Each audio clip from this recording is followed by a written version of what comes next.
ತಂದಿರುವ ತಾಂಬೂಲವನ್ನು ನೋಡಿ ಫಲ ಹೇಳುವಂಥದ್ದು. ನಾಗವಲ್ಲಿ ಶಾಸ್ತ್ರದ ಪ್ರಕಾರ ಫಲ ಹೇಳುವಂಥದ್ದು. ತಂದಿರುವ ಹೂವನ್ನು ನೋಡಿ ಫಲ ಹೇಳುವಂಥದ್ದು. ಗೃಹ ದೋಷಕ್ಕೆ ಗೃಹ ದಿಗ್ಬಂಧನ ಮಾಡುವ ಕ್ರಿಯೆ. ಪಂಚಾಂಗವನ್ನ ನೋಡಿ ಫಲ ಹೇಳುವಂಥದ್ದು.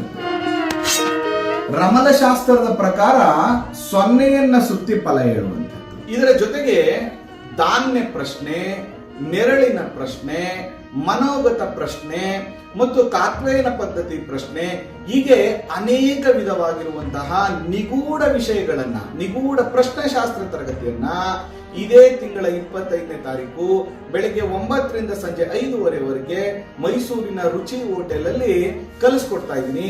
ಆಸಕ್ತರು ಬೇಗ ಅಡ್ಮಿಷನ್ ಆಗಿ.